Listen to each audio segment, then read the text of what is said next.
The playoffs are here, and you can predict the action all the way to the finals with FanDuel Predicts. Predict the spread, the total points, and even the game-winning moments that make the playoffs. Sign up and get a $25 bonus with FanDuel Predicts. Offered by FanDuel Prediction Markets, LLC, a registered futures commission merchant. 18 plus bonus is non-withdrawable and expires 7 days after receipt. Trading derivatives involves significant risk and may not be suitable for all investors. Manage your activity with their consumer protection tools. Restrictions apply. See terms at FanDuel.com/predicts/bonus-offer-terms.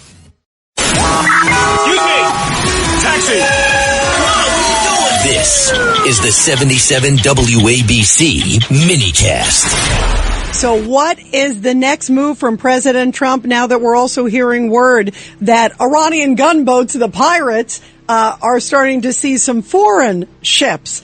Well, joining us now about what the next military moves could be is who better than the great General Jack Keane. We absolutely love General Jack Keane, and of course his great background. Who better than him when you think about his 4-star military career, 4-star general, the chairman of the Institute for Study of War, and also Fox News senior strategic analyst.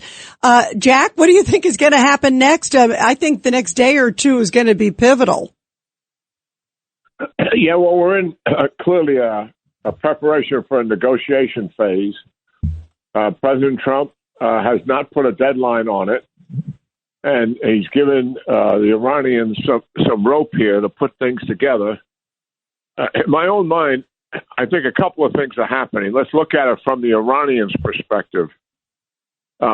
What they did is they took control of the Straits of Hormuz, and out of that, a ceasefire was established, and they wanted that ceasefire because they wanted the war to stop, and they got that. And we got to be frank about that. And secondly, they saw negotiations as a result of that. And I think their objective here in the negotiations, Rita and John, is to delay those negotiations as much as possible, extend them out. And why is that? Because they believe the reason they got the ceasefire and stopped the war is they believe the pressure on the president politically and economically got them that. And they think if they delay it longer, there'll be even more pressure on him because he'll be reluctant to pull the trigger and go back into combat operations. The negotiating team has told the president that the leadership in Iran is bifurcated because the Ayatollah, who is the previous Ayatollah's son, doesn't have the domination and influence that the previous Ayatollah, his father, had, who controlled everything. This guy is not doing that. And I think that's basically true. The Institute for Study of War, as you mentioned, I'm associated with, they see the same thing themselves and we're not privy to classified information that the president is. So I think that's a true statement. But I also think their strategy is kick this can down the road as much as possible because it's in their interest. But here's the problem they have. I think they're on another path to underestimate the president of the United States, which they have done before. Remember, before the 12-day war began, the attack of Israel on Iran for the first time ever, supported by the United States, a magnificent operation to take down a nuclear enterprise, the president was in negotiations with them over the very same issues we're talking about here, except for the nuclear enterprise had not been destroyed yet. They're familiar with what took those negotiations, and they didn't comply. And what did the president do? He gave them 60 days. On the 61st day, he green-lighted the Israelis to attack. And then he took down their nuclear enterprise around the 10th or 11th day. This is the same President Trump that did that. And we're well into a war as a result of it, much further along than what we were when we began the 12-day war. So I think they are underestimating this president right away. And I'm giving you a sense of what their strategy is, but I'm also telling you straight out two things about our president. One, he's not going to take a bad deal, and he said it over and over and over again. And two, if he doesn't get a deal, he's committed to go back into combat operations. And that is what we are facing here over the next several days.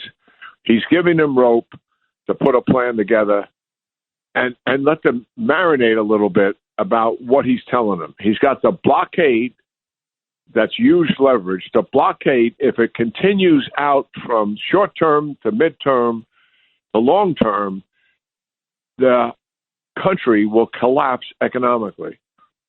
Absolutely an assurance. No doubt, no equivocation about it. Why? Because 80% of Iran's revenue is being stopped by that blockade. And we have sanctions on them that's hitting them for other parts of the revenue as well. So over the long term, they're going to collapse, and they know it. The second thing they know is they've had 2 weeks now, because of the ceasefire, to meet, to get assessments from subordinates, actually to go out and see things. They know now that not only has much, but not all, of their military capabilities been destroyed, but all of their capability to manufacture it and recover it has been destroyed. And that is added pressure on the regime, as we're going forward. So the president's got two major levers here. One, the blockade, and two, the reality that he will pull the trigger if he doesn't get a deal. And the other pressure is already there, and that is the destruction we've imposed on him. This is the path I believe we're on now. Now, General, we spoke to K.T. McFarland before, and they have these small boats that are going around terrorizing some of the shipping tankers. Why haven't we just knocked them out and just sink them to the bottom of the sea? Yeah, okay. That's a great question. And the blockade that we're doing is actually south of where that is taking place. The blockade that we have in place is at the southern part of the Gulf of Oman and the beginning part of the Arabian Sea. That is south of the Straits of Hormuz. And we have our ships lined up there, letting no ship that's heading to an Iranian port go through, and letting no ship coming out of an Iranian port to get through. And so we are not north of that.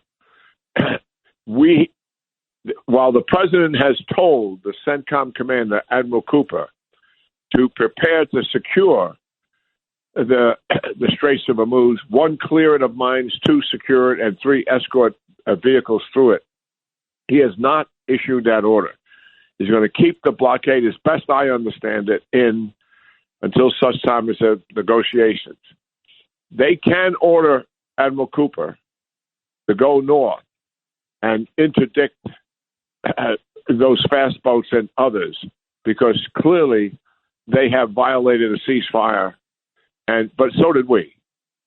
In principle, as part of the blockade, we did fire on a Canadian ship. Remember, we broke its hull to get to its engine room.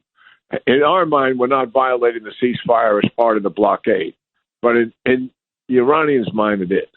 And they're coming back at us for that reason. I think that's what it is. I haven't heard any statements out of their head about it, but I'm sure that's what's going on. Any update on what's going on in Lebanon? Well, what is happening in Lebanon is there is a ceasefire there. And the Israelis, be frank, would rather that have not taken place. And they initially had an exclusion, but the Iranians object to it, and now there is a ceasefire. However, the Israeli troops are in southern Lebanon, where all of their infrastructure was. They are not conducting offensive operations, but they're there and they're present. And they have air power standing by. According to the terms of the agreement, it's only a page and a half long, and I read it myself. Paragraph 3 says this: if the Israelis detect a plan to attack, or an attack that is imminent, or an attack that is being executed, they can respond with military force. That means on the ground as well as in the air. So Hezbollah is not going to gain anything from the ceasefire. The Israelis will ensure it. And there's been 4 or 5 violations of the ceasefire where the Israelis returned fire and destroyed what was moving against them. And the Israelis certainly, what they are committed to, Rita and John here, they want to clean this Hezbollah presence out of the southern part of of Lebanon once and for all. That is their intent here, because otherwise they're going to be dealing with this down the road again. They want to strip it of everything, of all infrastructure that's there. They've told the people to leave the area, to leave your homes. Automobile not factories, but mechanical places to fix vehicles, warehouses, leave. Because what the Hezbollah has done is occupied people's homes, occupied repair places, occupied stores, and that's where they keep their rockets, their missiles. They don't keep them in an arms depot that can be easily destroyed.